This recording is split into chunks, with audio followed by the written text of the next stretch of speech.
देखो महाराज, आपको हम समझाएं, दुनिया के हर रिश्ते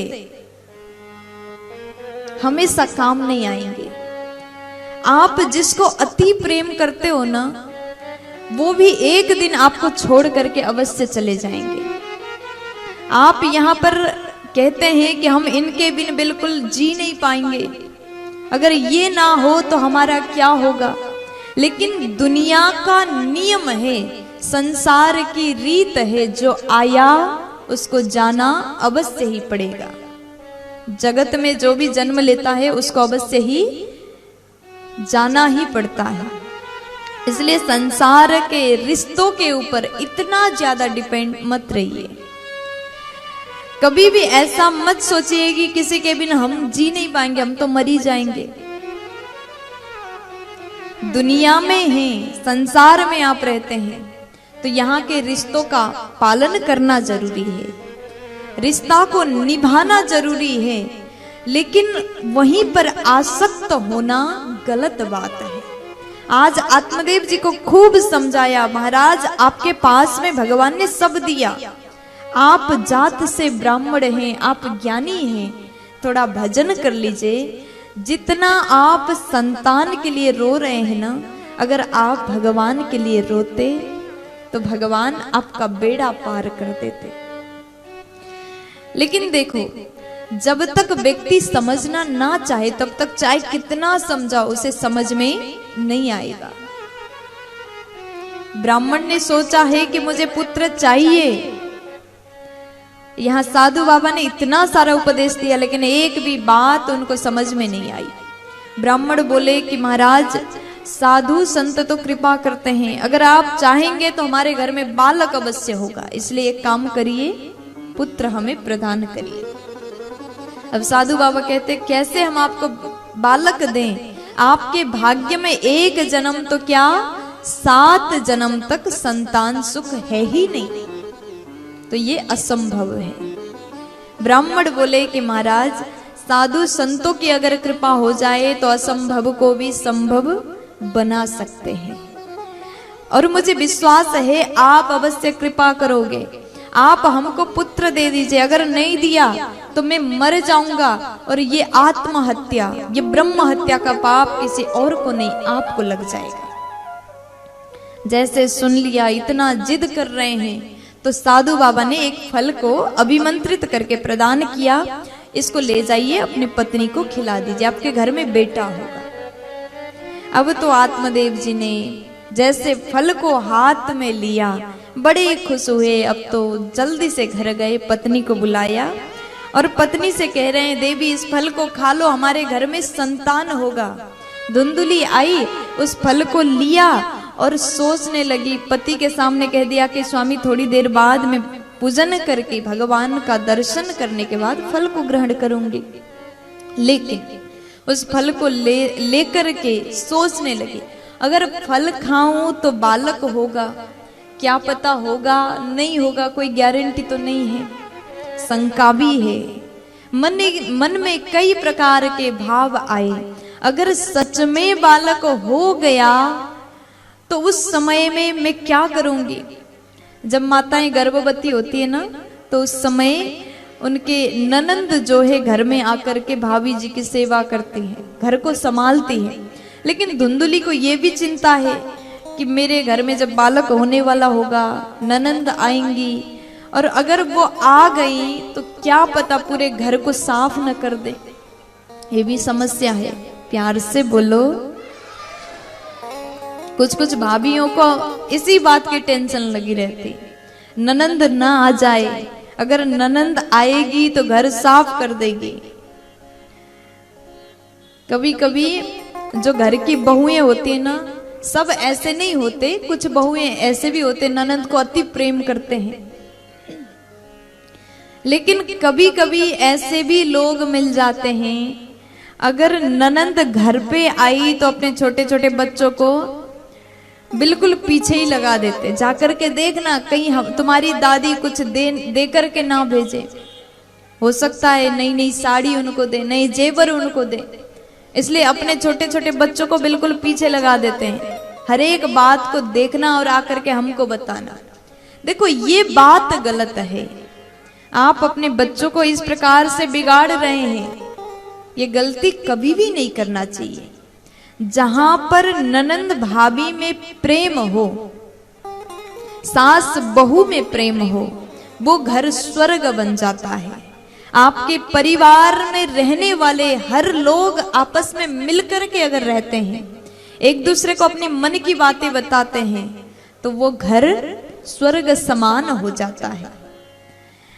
आज धुंधुली ने सोचा अगर ननंद आई तो घर को साफ कर देंगे, ये भी चिंता हो रही है। अगर मेरे गर्भ में बालक हो, उस समय आग लग गया, भूकंप आ गया तो क्या करेंगे? ऐसे स्थिति में मैं भाग भी नहीं पाऊंगी। कई प्रकार की सोच रही है।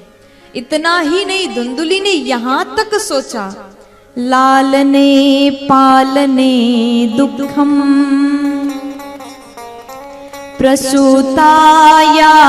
प्रसूतायाश्च वर्तते बंध्या वा विधवा नारी सुखिनी चेति में मति। आज धुंधुली कहती है अगर सच में बालक हो जाए तो लालने पालने दुखम, उसका पालन करना दुख है। छोटे बालक को संभालना बड़ा ही दुखदाई है। और फिर सोचती है बंध्या वा विधवा नारी, बंध्या यानी जिसके यहाँ बालक नहीं होते, और विधवा नारी जिसके पति नहीं है। ऐसी नारी मुझसे ज्यादा सुखी है। बंध्या वा विधवा नारी सुखिनी चेति में मति, मुझसे ज्यादा सुखी तो वो है। इस प्रकार के कुतर्क धुंधुली के मन में आ रहा है। देखो तर्क करना, आपके मन में बहुत से तर्क आते हैं, तर्क करना यहाँ तक ठीक है, लेकिन जब आपके भीतर कुतर्क प्रवेश कर गए, फिर उस समय थोड़ा सावधान होना चाहिए। प्यार से बोल दीजिए ना। तो इस प्रकार धुंधुली सोचने लगी, अब वो फल क्या करें? बैठी है, सोच रही है। थोड़ी देर बाद सहेली आई, पूछती है कि देखो धुंधुली, आज पूरे मोहल्ला में शांति, क्या हो गया? तुम कुछ बोल नहीं रही। और धुंधुली बोली कि ऐसी ऐसी बात है। सखी ने कहा अगर ऐसा बात है तो फल को खा लीजिए। फल खाने से अगर बेटा हो जाएगा तो खा लेना चाहिए। लेकिन धुंधुली का बिल्कुल मन नहीं हो रहा है। थोड़ी देर बाद बहन आई। धुंधुली ने अपनी सारी बातें बहन को बताया, और बहन ने क्या कहा जानते हैं? बहन बोली दीदी चिंता मत करो, ये फल परीक्षा के लिए गाय को खिला देते हैं। मेरे गर्भ में एक बालक पल रहा है, उस बालक को आप लीजिएगा, मैं आपको दूंगी, और हमारे पतिदेव को थोड़ा सा दक्षिणा दीजिएगा। धुंधुली को बड़ा अच्छा लगा, ठीक है बात अच्छा है, इसको मान लेते हैं। अब 9 मास पर्यंत धुंधुली ने अभिनय किया। जिस प्रकार एक गर्भवती माता रहती है उस प्रकार धुंधुली अभिनय करती है। वो फल गाय को खिला दिया गया परीक्षा के लिए, सच में बालक होगा कि नहीं होगा। संतों की कृपा के ऊपर संदेह नहीं करना चाहिए। संत भगवान आपके यहाँ आते हैं, आशीर्वाद देते हैं, उस पर भरोसा करना चाहिए। जब तक आप कुतर्क करोगे, भरोसा नहीं करोगे, तब तक आपका काम नहीं हो सकता।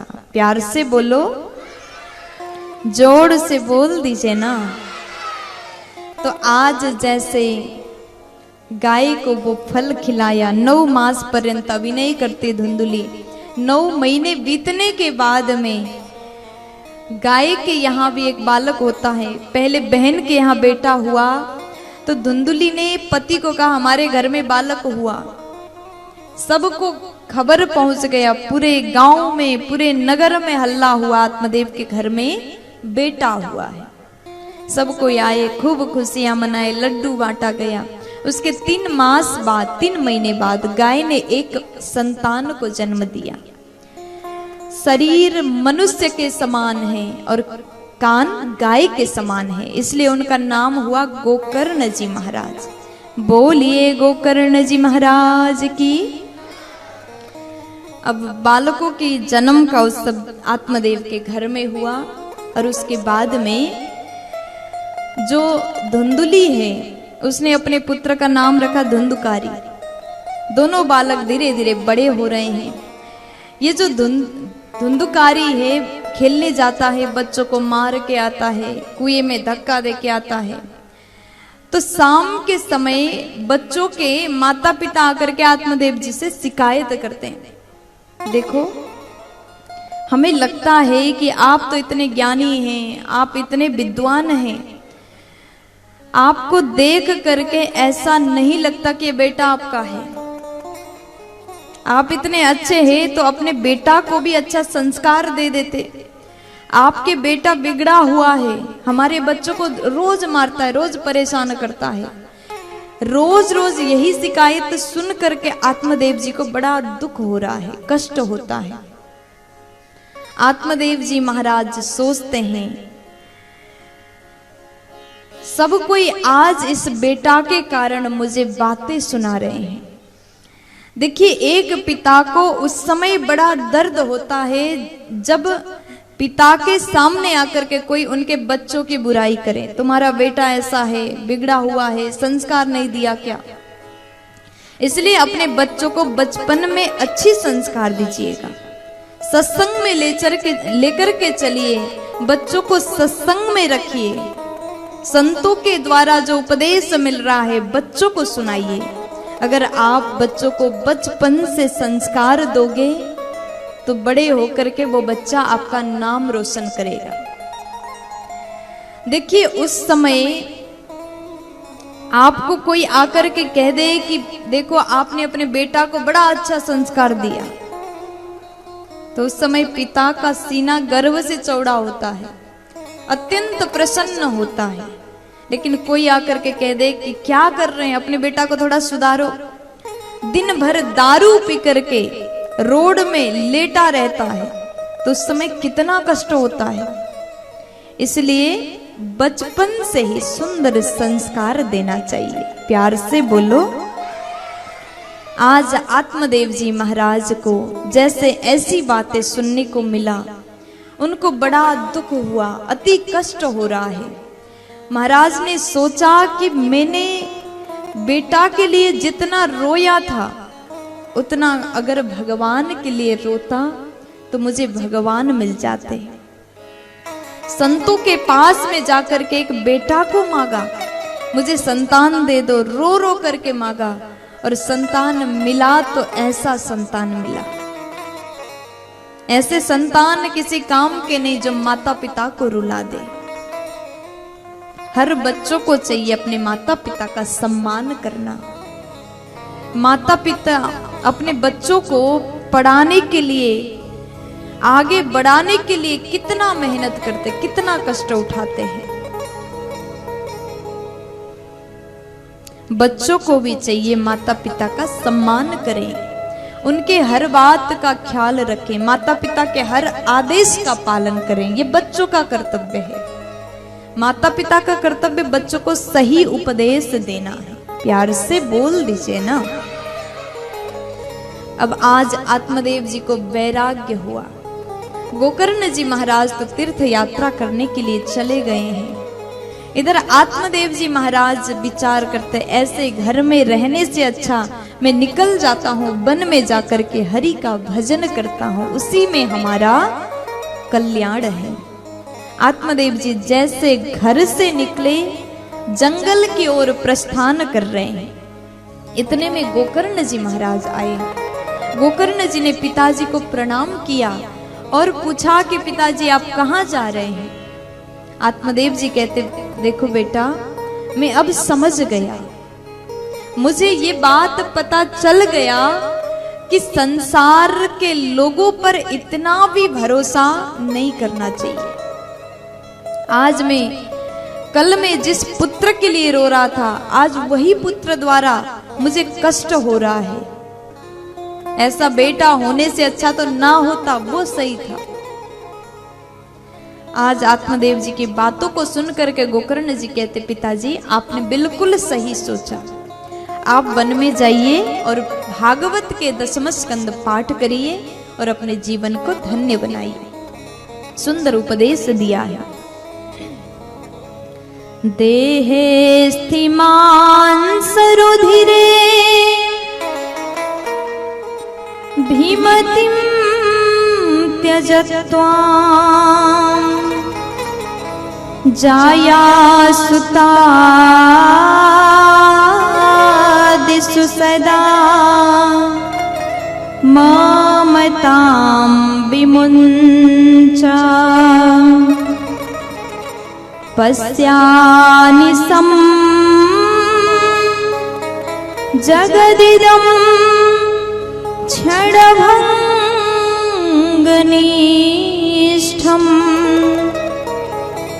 वैराग्यरागरसिको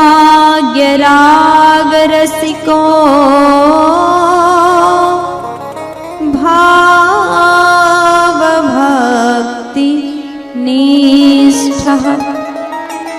आज गोकर्ण जी महाराज कहते हैं देहस्थि मांस रुधिरे। ये शरीर कैसा है, शरीर के बारे में बताया। ये शरीर में क्या है, आत्मदेव जी बड़े भाव से सुन रहे हैं। देखो, आपसे ज्यादा ज्ञानवान आपका बेटा है, आपका पुत्र बहुत ज्ञान रखता है, ज्ञानी है, तो पुत्र का भी वचन को ध्यान से सुनना पिता का धर्म है। कई बार पिता को पुत्र समझाए तो पिता ये कह देते कि अरे हम तुम्हारे पिता हैं, तुमसे ज्यादा ज्ञानी हैं। नहीं, अगर आपका बेटा आपसे ज्यादा ज्ञानी है तो बैठ करके उपदेश को ले लेना चाहिए। भले ही उम्र में कम है, आपके पुत्र हैं, आपसे ज्यादा ज्ञानी है तो उसको स्वीकार करना चाहिए। प्यार से बोलो। आज गोकर्ण जी ने क्या बताया? कहते पिताजी देहस्थि मांस रुधिरे, ये शरीर कैसा है, शरीर के बारे में समझाया। हम लोग जिस शरीर को इतना ज्यादा सजाते हैं, कैसे हम अच्छे दिखें, क्या पहने, कौन से कंपनी का, कौन से ब्रांड का कपड़ा पहनना चाहिए जिसे धारण करके हम सुंदर लगेंगे, कौन सा मेकअप करना चाहिए जिसको करके हम अच्छे दिखेंगे, ये तो सबको ध्यान है। लेकिन आपने ये कभी नहीं सोचा अपने मन को भगवान के चरण में कैसे जोड़ना चाहिए। ये शरीर कुछ नहीं है। जिस दिन अंदर से प्राण तत्व निकल करके चला जाए उस दिन आपका शरीर मुर्दा बन जाएगा, केवल एक शरीर बन के रह जाएगा। आपको जब तक आप जीवित हैं लोग बड़े प्यार से बुलाते हैं, भैया आपका नाम जो भी है उसको उच्चारण करके लोग बुलाते, इधर आइए, ये करिए, बड़े प्यार से बुलाते हैं। लेकिन जिस दिन प्राण निकल करके जाए उस दिन आपको कोई नाम से नहीं बुलाएगा। फिर क्या कहेंगे? अरे जल्दी करो, ये बॉडी को बाहर निकालो, ज्यादा टाइम तक अंदर रखेंगे तो बदबू आएगा, सड़ जाएगा, गल जाएगा, जल्दी लेकर के चलो शमशान की ओर। प्राण जब तक है तब तक रिश्ते हैं। आपको प्यार करने वाले आपके अपने भी कहेंगे अरे ये शरीर को निकालो। कोई ये नहीं कहता आपसे संबंध रिश्ता जोड़ करके, कोई संबंधित नहीं करता, संबोधन नहीं होता। इसलिए शरीर है, आपके पास में टाइम है, जीवित है, समय है, अभी सुधर जाइए, अपने आप को संभाल लीजिए, अपने जीवन को भगवान की ओर जोड़ दीजिए। आप दुनिया के वस्तु पर अधिक ध्यान देते हैं, रिश्तों को निभा रहे हैं, हर प्रकार के धर्म का पालन कर रहे हैं, और सबसे बड़ा धर्म, सबसे बड़ा रिश्ता भगवान के साथ में है, और वो रिश्ता को हम भूल रहे हैं। ये शरीर में कुछ भी नहीं, साफ लिखा देहस्थि, अस्थि यानी हड्डी, मांस। इस शरीर के भीतर क्या है? अगर चमड़ी को हटा दिया जाए तो मांस निकलेगा, रक्त निकलेगा, हड्डियां हैं, इसके अलावा और कुछ भी नहीं है। शरीर के भीतर सोना चांदी है क्या? बिल्कुल नहीं, केवल रक्त है, मांस हड्डियां हैं। और इस शरीर से संबंध रखने वाले सांसारिक रिश्तेदार भी सब असत्य है, अनित्य है। नित्य केवल भगवान है, नित्य केवल भगवान का नाम है, सत्य केवल परमात्मा है। इसलिए अभी सुधर जाइए। देखिए, इसका मतलब ये बिल्कुल नहीं संसार में जब तक रहो दूसरों से नफरत करके रहो। मेरा कहना ये नहीं है। आप यहाँ हैं तो लोगों से प्यार से बात करिए, सबसे अच्छे से मिलिए, संसार के हर एक रिश्तों का पालन करिए, सबसे प्रेम करिए। लेकिन जो अति प्रेम है, लगन जो है, भगवान के चरण में लगा करके रखिएगा, तभी हमारा कल्याण होगा। प्यार से बोल दीजिए ना। एक दिन सबको मरना ही है, जो आया उसको जाना पड़ेगा। राजा परीक्षित को भी तो 7 दिन का श्राप लग गया, तब जाकर के इन्होंने कथा को सुना। इसलिए ये बात स्पष्ट है कि आप 7 दिन की कथा सुनोगे, भागवत कथा सुनोगे तो उद्धार होगा। आगे जैसे गोकर्ण जी उपदेश देकर के तीर्थ यात्रा में गए, अब घर में केवल 2 व्यक्ति बचे, माँ और बेटा, धुंधुली और धुंधुकारी। धुंधुकारी अपनी मनमानी करने लगा, माँ को खूब कष्ट दिया। माता धुंधुली ने भी अपने शरीर को त्याग दिया, कुएं में जाकर के आत्महत्या की। फिर बचा धुंधुकारी, ये खूब गलत काम करता है। 5 वेश्याओं को घर में लेकर के आया, चोरी करने लगा, उनको पालन पोषण करने के लिए चोरी करता है। और जब अधिक धन हुआ, वेश्या सब धन को लेकर के चली गई, धुंधुकारी को मार देती है। अब ये धुंधुकारी प्रेत बन के भटक रहा है। और एक दिन गोकर्ण जी महाराज घूमते घूमते अपने घर में आए, आंगन में बैठ करके विश्राम करने के विचार बनाया। और रात्रि के समय कुछ झलक दिखाई दिया, तो गोकर्ण जी ने पूछा कि तुम कौन हो? वो धुंधुकारी था, प्रेत रूप में था, बोल नहीं सका। कमंडलू से जल छिड़क दिया, तब वो कहता है, अहम भ्राता त्वदीयोऽस्मि धुंधुकारिति नामतः स्वकीयेनैव दोषेण ब्रह्मत्वं नाशितं मया।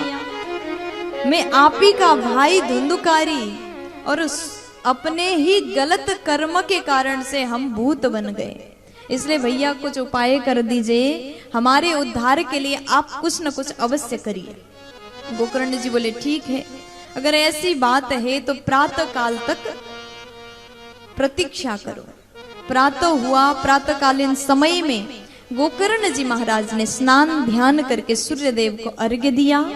सूर्य नारायण भगवान को प्रणाम करके सवाल करते हैं, भूतों का उद्धार कैसे हो सकता है? तब सूर्य देव कहते हैं, भागवत कथा अगर आप सुनाएंगे तो बड़े बड़े भूत प्रेत का भी कल्याण अवश्य होगा। प्यार से बोल दीजिए ना। अब जैसे इतना सुन लिया, गोकर्ण जी महाराज ने बड़ा ही सुंदर श्रावण मास में विशाल भागवत कथा का आयोजन किया। 7 दिन का सुंदर कथा आयोजन हुआ। उस गांव के समस्त श्रोता, संपूर्ण भक्तजन वहां उपस्थित हैं। और धुंधुकारी एक बांस में प्रवेश कर गया, 7 ग्रंथि वाले बांस में प्रवेश करता है। 7 दिन गोकर्ण जी ने बड़ा सुंदर कथा को गाया, कथा श्रवण कराया। संपूर्ण श्रोता सुन रहे हैं, बांस के भीतर बैठ करके धुंधुकारी भी सुन रहा है।